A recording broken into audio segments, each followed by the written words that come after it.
So about a year ago, Jan came back to DC, really excited at having met and heard Nilima speak and being super inspired about the feminine in leadership and the feminine principle in leadership. And so to have the honor to actually meet you and introduce you is amazing.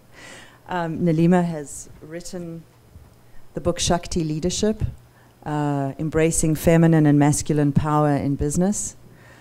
She's an executive coach around the world for Fortune 500 companies and a transformational facilitator, and has a life story that I know you're going to share. And for many of us who were at the presentation with Anne last night, you remember she used the word rasa, and none of us know what that is, so we look forward to that too, to being enlightened. So yes. Welcome, Nilima. Thank you. Thank you so much. Wow.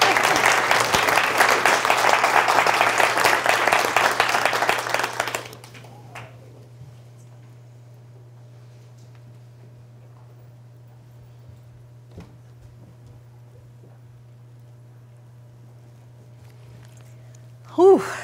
Wow. My hair's standing. It's always a good sign. So there's all this presence in the room, the collective presence, and where there is presence, there is Shakti. And I'll talk about what Shakti is. So I bow to the presence and the Shakti that is here in the room. Thank you.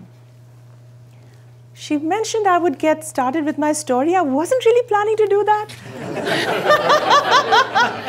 But then maybe quickly. So I spent 10 years in the corporate world with Philips, ITC, ESPN, and then had an existential crisis at 32.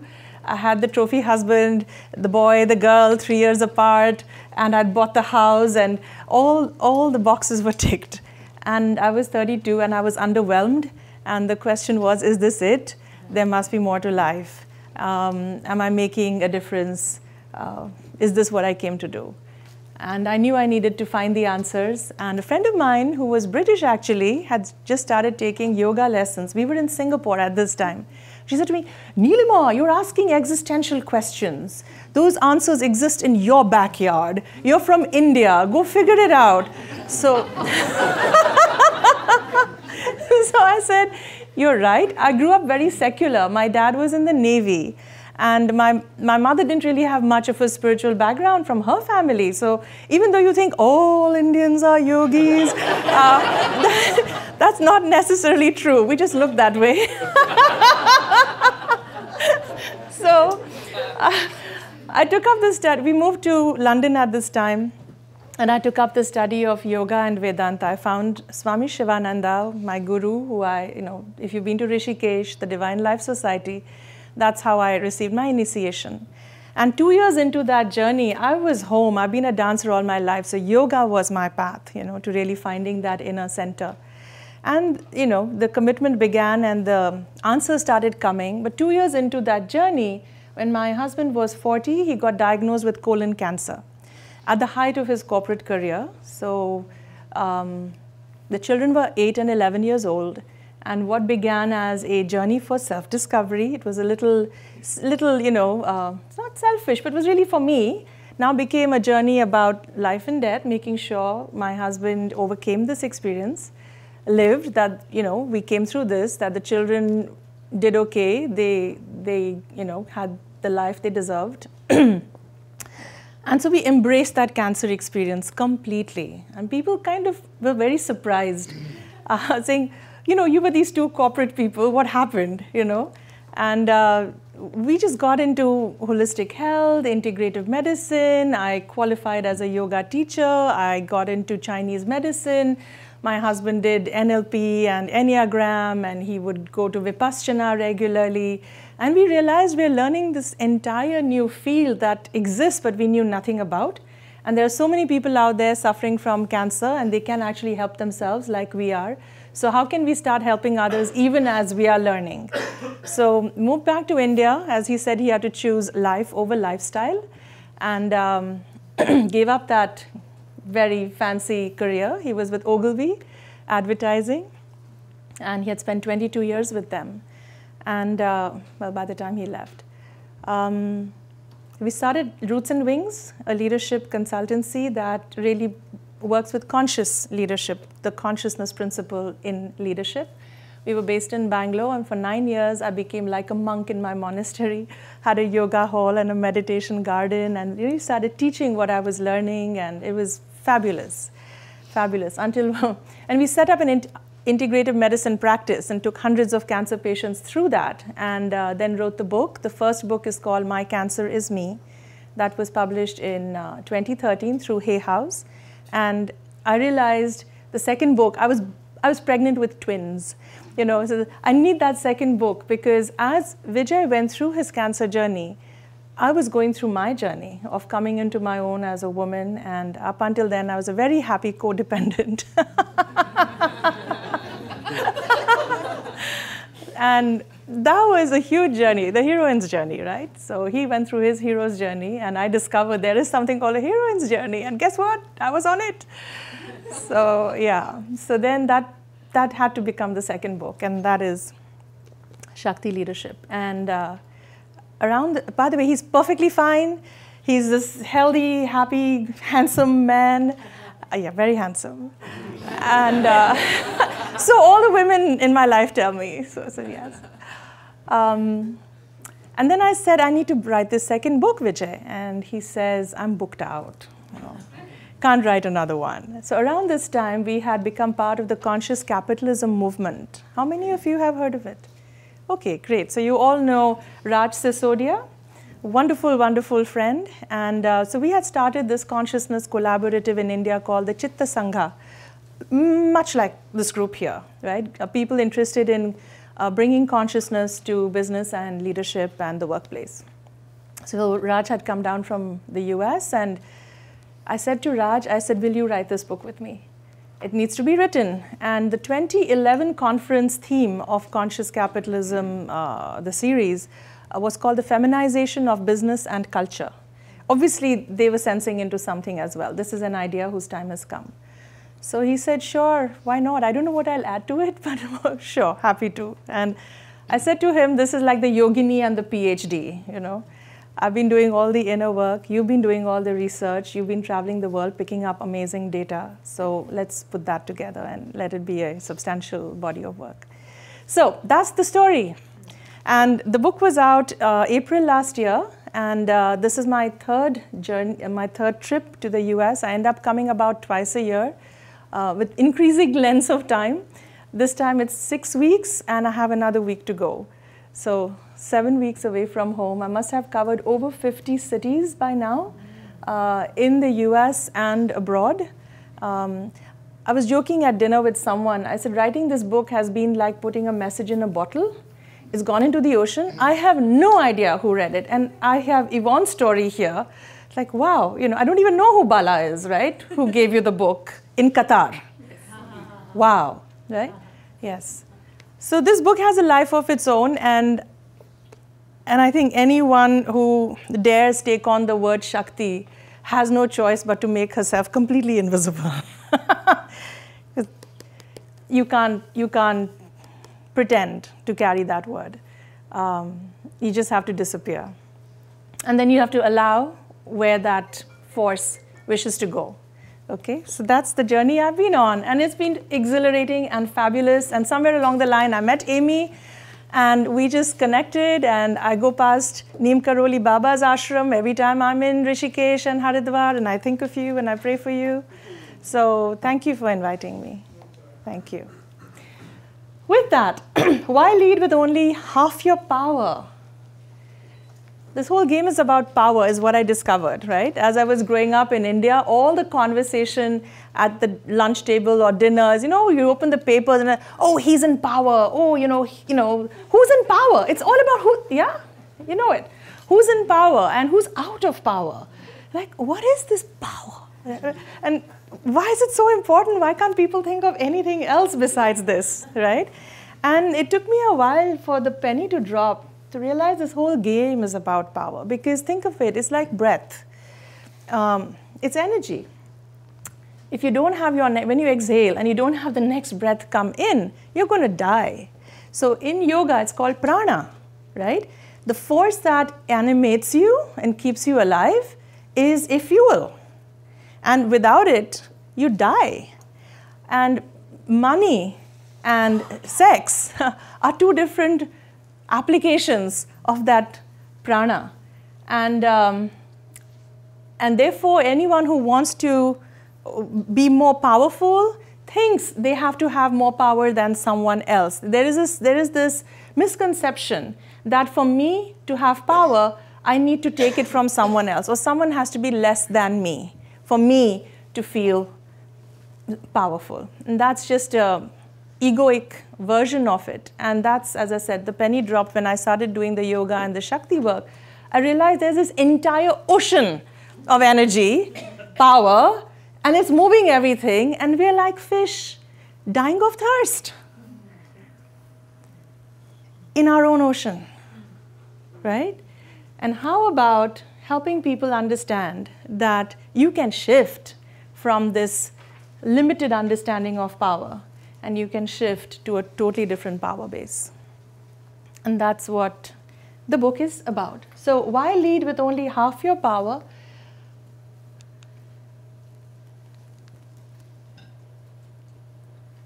That's the book, Raj. So when you look at leadership and why this dialogue or narrative on power is even more important in leadership is because the roots of modern leadership lie in conflict, territorialism, and the exercise of power. It's always been someone has to win over someone else.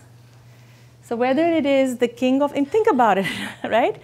The king of the hill, the king of the jungle, or the tribal chief, right?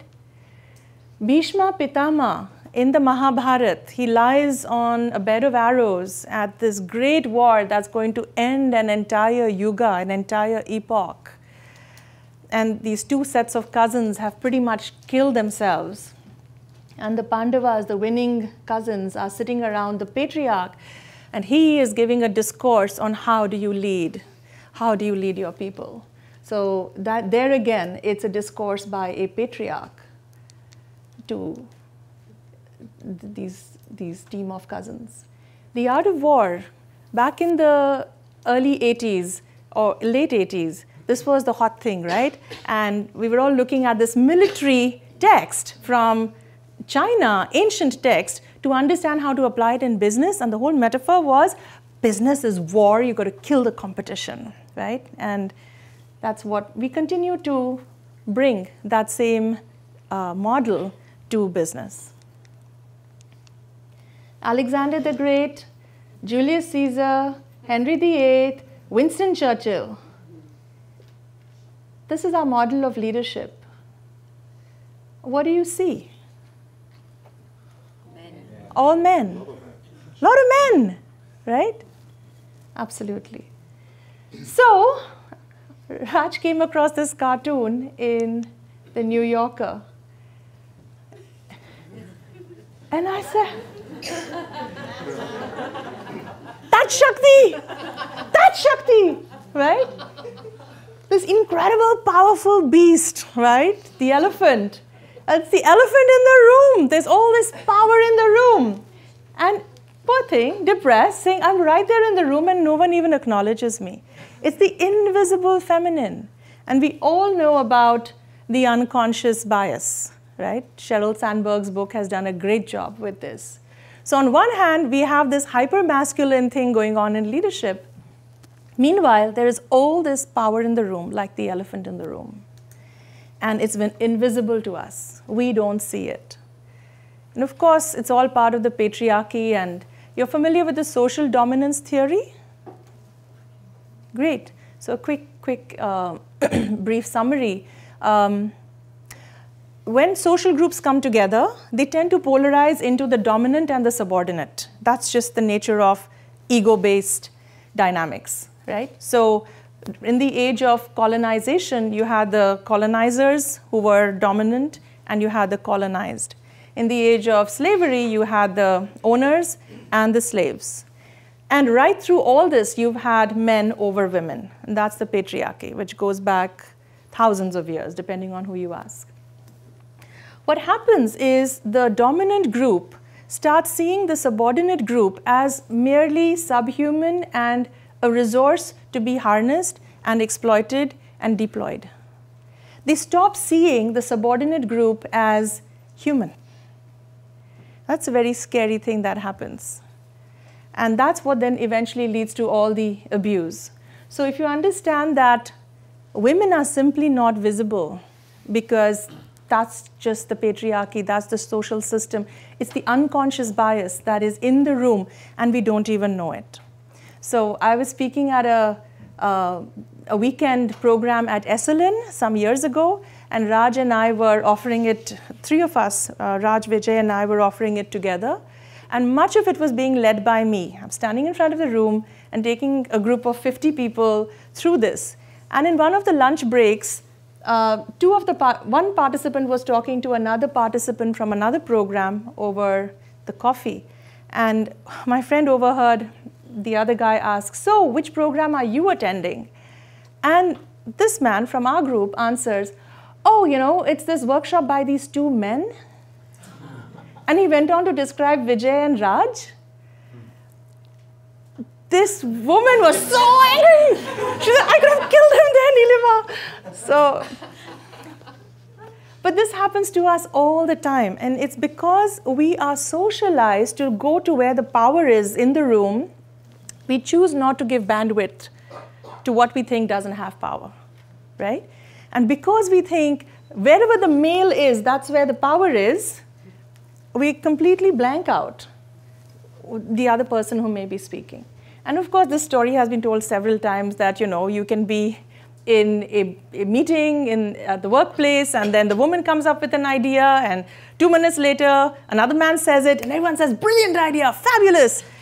And the woman says, "Hey, wait a minute, I just said that, you know, a while back." So that's the invisible feminine. And yet, I love what Marty Barletta says in the book. She says, at a subconscious level, many women are still prisoners of stereotypes, unmet expectations, and unconscious biases. They have great latent power that they fail to exercise. Women have all the power that matters. They have buying power, wealth, and political power. But bizarrely, nobody seems to know that, including themselves. It is time for us to be bolder. We have the critical mass.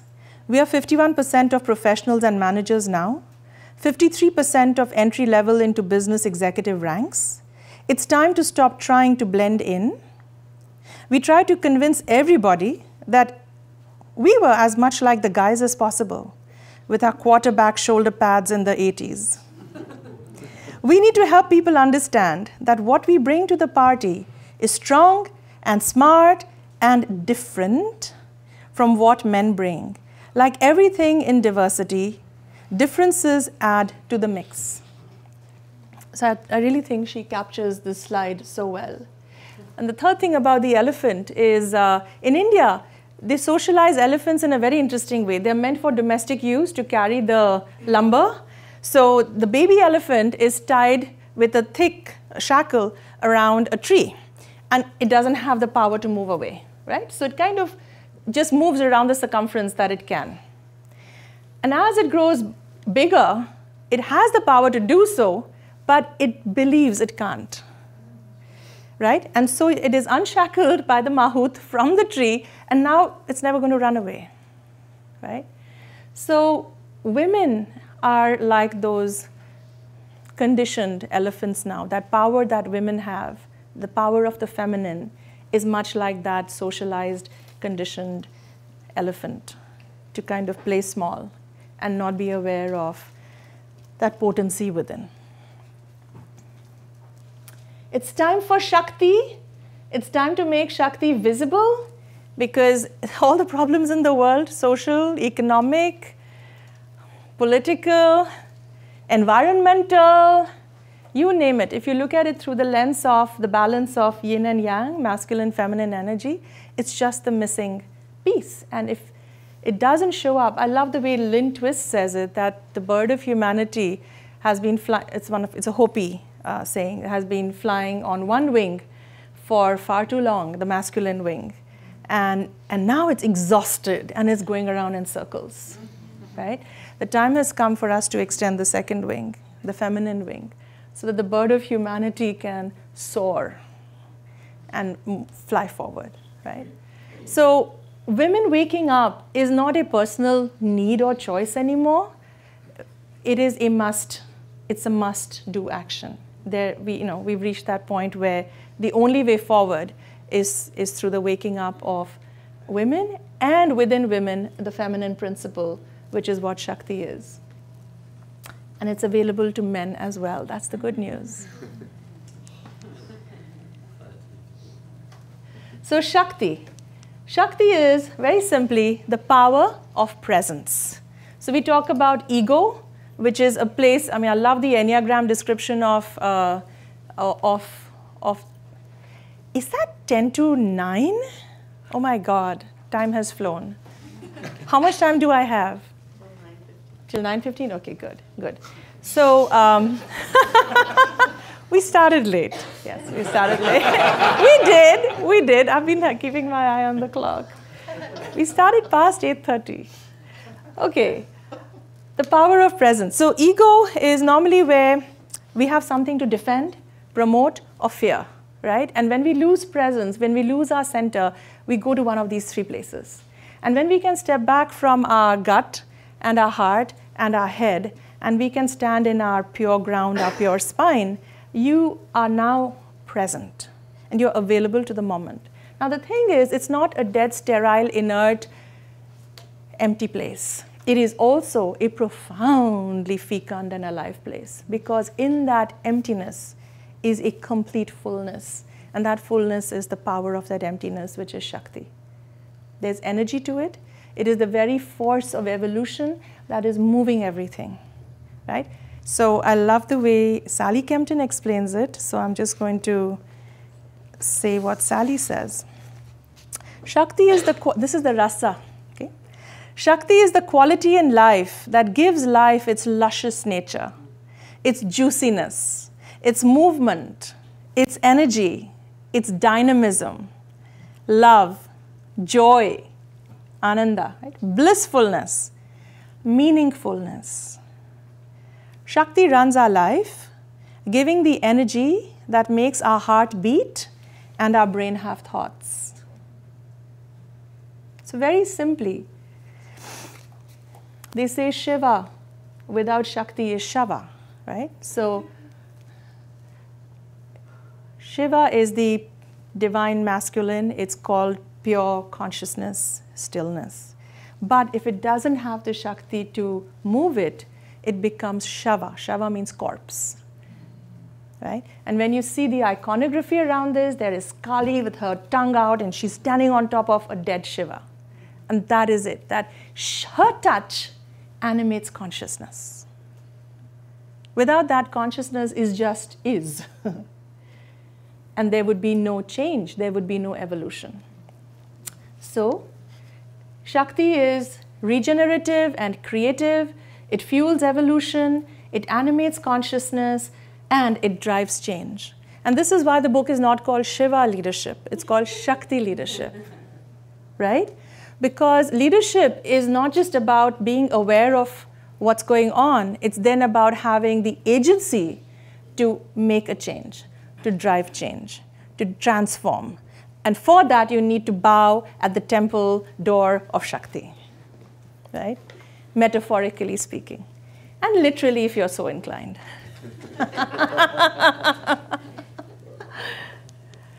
So I want you to think about what is your power base. I really want you to understand the difference between ego-based power and Shakti-based power, and how do you do power.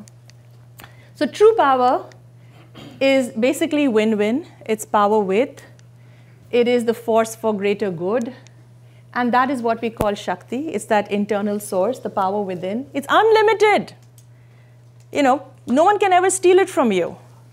It cannot be taken away from you. There's always more. The tap is always on. You lose contact with it, but you can always go back. And the best thing is whatever you create from Shakti lasts. Anything that's been created out of your mental intention eventually fails because it takes so much work to animate it and keep it juiced and going. It's exhausting, right? But if you create from that spandana itself, that first impulse of life's desire for itself, when you create from that, that desire is going to fulfill itself because it came from source itself, right? Versus false power. It's win-lose, power over. We're always playing these games. It's the force of narrow self-interest. And invariably, it's about privilege.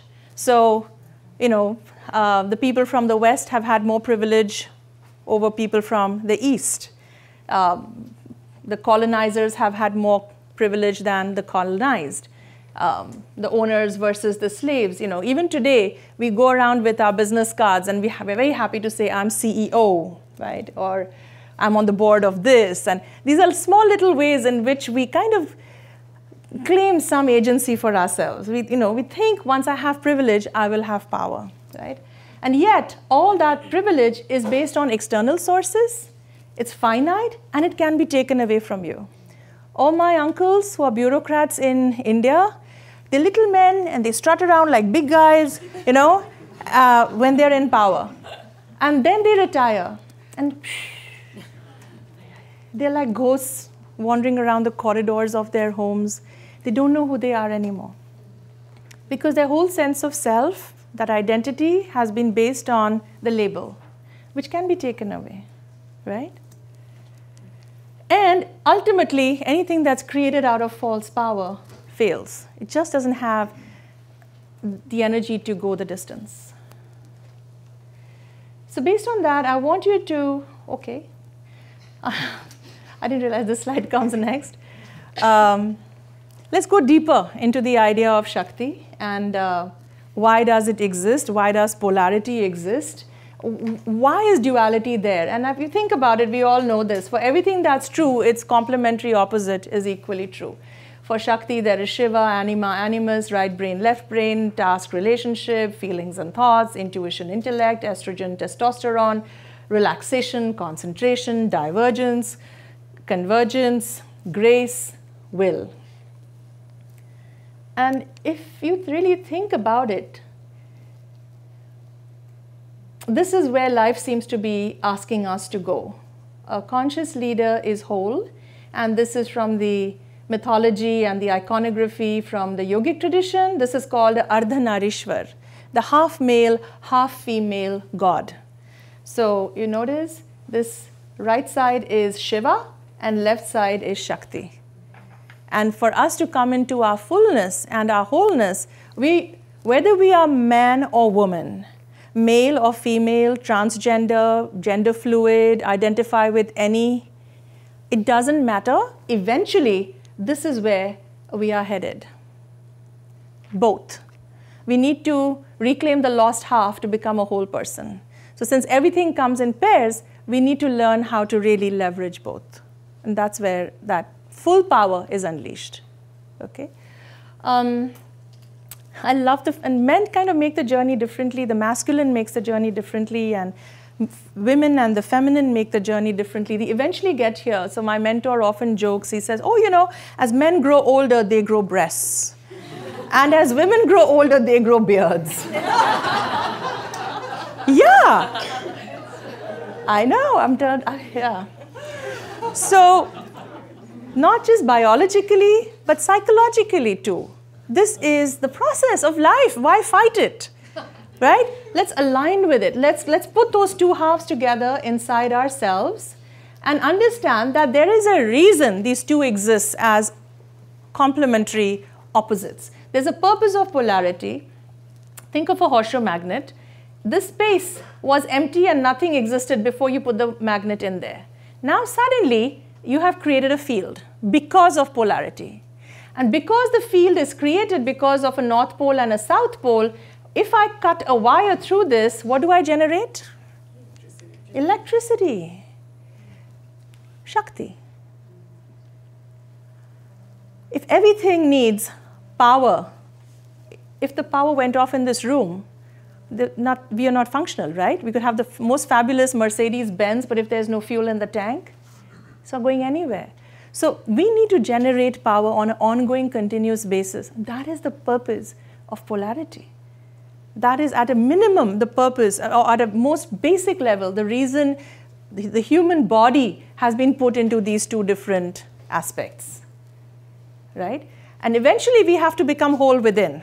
So it's not just about being a man or a woman, it's about getting to that wholeness within so you can be continuously generating your own Shakti. So this is a power grid, and this comes from polarity mapping and polarity partnerships, the work of Barry Johnson. What we don't want is to block our Shakti. What we want is to release our full power. And for that, we need to leverage both our feminine and our masculine side. And I love the way they explain it. They say, if we were to say to you, inhale or exhale, choose. It's a non-choice. Why do we think we can go through life just focusing on one and not the other? We have no fuel for life when we only work off one and neglect the other. And so, in this, we look at the upside of both and the downside of both in order to catch ourselves when we fall below the line and be able to keep ourselves above the line. This is a work. This, in a way, is a bullet between the eyes. It's the sum and substance of this talk. So, the positive feminine, the feminist movement is going on about it's time for the feminine, bring it back, all these glorious, wonderful things. Yes, empathy, gentleness, inclusion, nurturing, openness, creativity, variety, flavor, that's the rasa, right? Trust, vulnerability, harmony. When I show this slide to women from the banking sector, this big French bank, all their jaws dropped. And then they said, Nilima, that's been beaten out of us long back. Not sure we even have it anymore to bring it up. And we worked so hard to fill this top positive masculine side to play the game. And you're telling us we got to do work again? So there's a lot of resistance from not just men, but also women to do this work. Because it feels like work. And I'm hoping that we can make it more playful and exciting by understanding it's not up to me, I can invoke Shakti herself. So, when we are overvaluing the feminine, invariably we are judging the masculine. And we are thinking of the masculine as really the hypermasculine. Aggressive, cruel, mechanical, arrogant, insensitive, violent, power-hungry, spiritually empty. These are just words that have come back from a workshop I did from the people in the audience. Okay? Yes. So this is the hypermasculine. Now, what we don't realize if you're overvaluing the feminine is that actually the feminine can be hyper-feminine too if it's done to the neglect of the masculine. What could that be? Smothering, sentimental, needy, dependent, exploited, unfocused, irrational, weak, manipulative. I always tell people take a deep breath when this slide comes up because we've all been here. And we didn't recognize it for that, right? This is where we've given our power away to someone else and start wanting to gain power through these passive-aggressive win-lose power games, okay? Meanwhile, as we all know, the masculine has some beautiful, powerful qualities that both men and women need to leverage, cultivate, and express. Clarity, assertiveness, focus, direction, order, discipline, structure, discernment, strength, convergence, getting things done, right? And here's the thing, unless we know how to inhale and exhale from a place of presence between these two, have the agility to pull from one or the other as the situation and the leadership moment demands, we are doomed to fall below the line, and we either become this or this. So quickly ask yourself, where do you go when you become hyper feminine? Each one of us has a typical go-to place.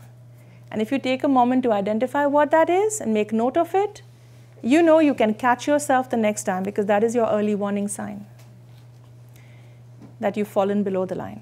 I become needy. Now I know I've got to catch myself when I fall below the line. My early warning sign is a feeling of neediness. Write down whatever yours is. And then you've got to make the action step to leverage the opposite top of the other. So that's how you bring balance.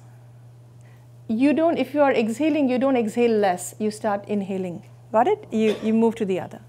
So what I do, actually my word isn't here. I discovered my word is self-care. When I become needy, the action step I need to take that leverages my healthy masculine is become, the masculine is beautifully selfish. Yeah? And that's a good thing sometimes if it's done in a healthy way. Because unless you put your oxygen mask on yourself, you're no good to anybody else, right? So I get to self-care. Now, ask yourself, what is your action step that you're going to commit to when you have found your early warning sign flashing? What is your go-to that is a strength for you? That is one of your healthy masculine qualities. Okay? Now, when you fall below the line, if you've been playing this too much to the neglect of this, you will become hyper at some point. What is your early warning sign when you begin to fall into here? For me, I become judgmental.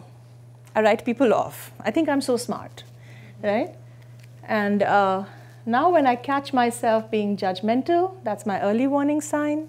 Pause and leverage my healthy feminine. Move to the opposite top quadrant. Now, which one of these is your go-to place that is available to you as an action step? In my case, it's compassion. When I become judgmental, I catch myself, insert pause, and I remember to be compassionate. It's also called other care. Now I found this aha, that as long as I can inhale and exhale between self-care and other care, self-care and other care in my life and in my leadership, guess what? I'm in a good place. My Shakti is continuously flowing.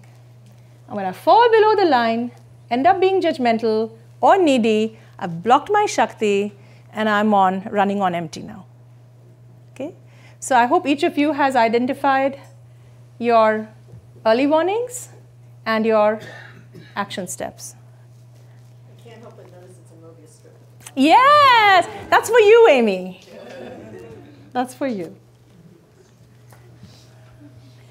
Because as you know about the Mobius strip, it's actually the same energy. Masculine and feminine are not separate things. They are actually one and the same thing. They're just different ends of the spectrum that we're here to flow through. And it's the flow between the two that keeps us present. Right? Nilima, Yes. since you have studied Enneagram, Yes. is that when they talk about when you evolve, when you in intimacy, and you devolve when you're feeling stressed and fearful? Yes. It's kind of looking at that polarity. Absolutely. Understanding that knows actually where You've gone. So this is the shadow of both sides. Yes. Yeah. The unhealthy behaviors, and these are the healthy behaviors. These two. Yeah.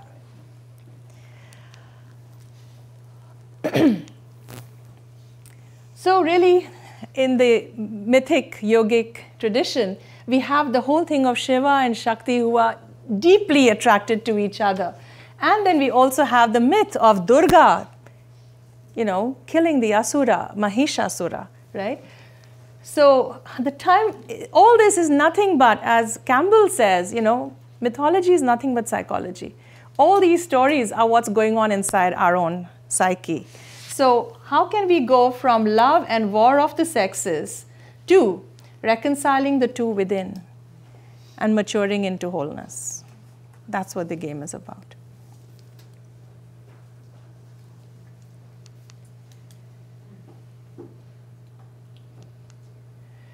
And where we then get to is a holy family reunion, where the individuated self, you are your own parent, your own child. This is the transaction analysis aware adult thing.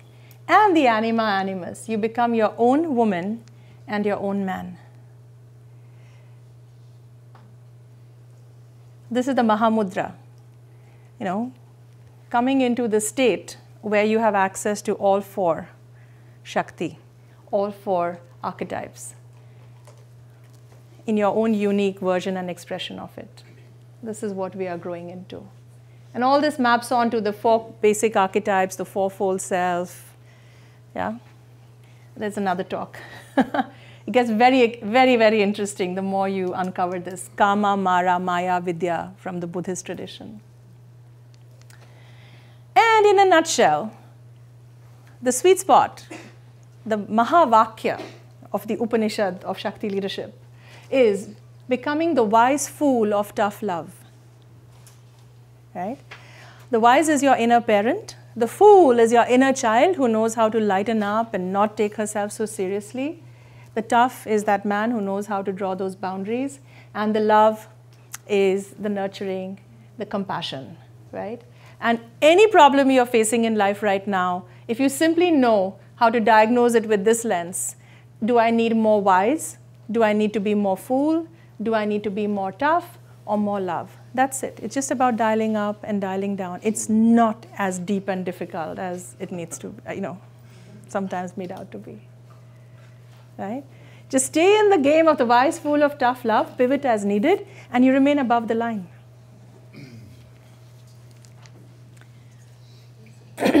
So that's where we get to the inner wedding, the dance of love, Shiva and power, Shakti. Love is that attractive magnetic force of that centering principle, and power is that dynamic radiating force that creates. Okay? The inner heartful man is married to the inner mindful woman.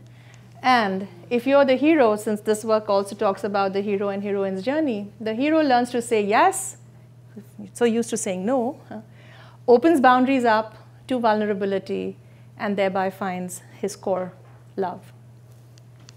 The heroine learns to say no. She kind of comes at it in the opposite way. Needs to create those healthy boundaries to gain the security, because her greatest fear is violation.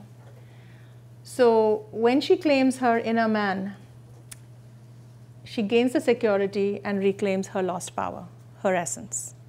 Right? I want you to quickly check in with yourself now. We consciously or unconsciously are playing power games. So ask yourself, am I doing power over or power with?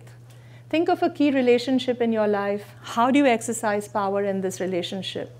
Is it mostly power over or power with? Think of a person who models power over leadership, presidential candidates perhaps, and someone who models power with leadership. What can you learn about your own relationship with power? Finally, it's about us. How can you watch for power over dynamics and shift to power with dynamics from now on? Presence is the key. Mindfulness. Notice how and when you may be giving away your power. That's something we do a lot as well. Or unconsciously tend to lose it. Why do you think this happens, and how can you prevent it? Okay? Yes? How about if you face somebody who is power over you? Exactly. So, It could be power with. if you mean someone who's trying to do power over, your first thing is pause and presence, and then pivot as needed. Play with that energy. Right? Do I need to be more wise, more fool? Sometimes you match it, but you do it with presence. Do I need to be more love, or do I need to be more tough? So you can cut that dynamic and respond rather than react and keep that game going. You can change the game. Right? Presence is the master key. So very quickly, what is the model of Shakti leadership? It's the 5 elements. The master key, presence. You cultivate presence. From there, you access the power of presence, which is Shakti. That's agency that you now have. From there, you develop the capacities of wholeness, that wise fool of tough love. Flexibility, the ability to know which one of them you're going to leverage as the leadership moment requires. And congruence, which is where are you taking all this wonderful wholeness and flexibility? Do you know your purpose, and are you on purpose? Is your innate nature, your swabhav, aligned with your swadharma? Right? That makes you congruent. And then we put a circle around it, because that's the heroic journey, that to come into any of these 5 elements, your power is not ever given to you on a platter. You have to earn it. You'll be tested for it. You're going to journey. And that's the whole heroic journey cycle, to come into the 5 elements. That's the symbol. It's a red gold symbol. And I'm happy to share it with all of you. It's used as a yantra, and there's also a guided meditation. How do you breathe with it, and how do you get these 5 elements? You're initiated into those 5 elements, and these are archetypal forces that can now move through you. So I'm happy to share that. My email ID is available. So in closing, exercise power consciously. It's Shakti, not privilege. Look for power with, not power over. It's about masculine and feminine. It's not masculine or feminine. Let's get to becoming the whole man, the whole woman, the whole person, the whole leader. Step in, access your power, step up, embody it, and step out, manifest. Whatever it is, your intrapreneurial or entrepreneurial venture, because Shakti is the first entrepreneur. Put yourself in touch with that and embody and manifest from that. So exercise power gracefully. It's time for gender reconciliation. Let's get over those battles, and let's rise in love together. From the 8th of March 2017 to 2018, we're running this campaign on social media, and they're on the website, different ways in which you can engage with it. The time really has come to rise in love together. We have no choice, men and women. Okay? When we fall in love, we cancel each other out and we keep each other stuck. So let's not fall, let's rise in love together. We do gender reconciliation circles, among other circles that we do for reconciliation. I think that's all I have for you, and it's just perfect time.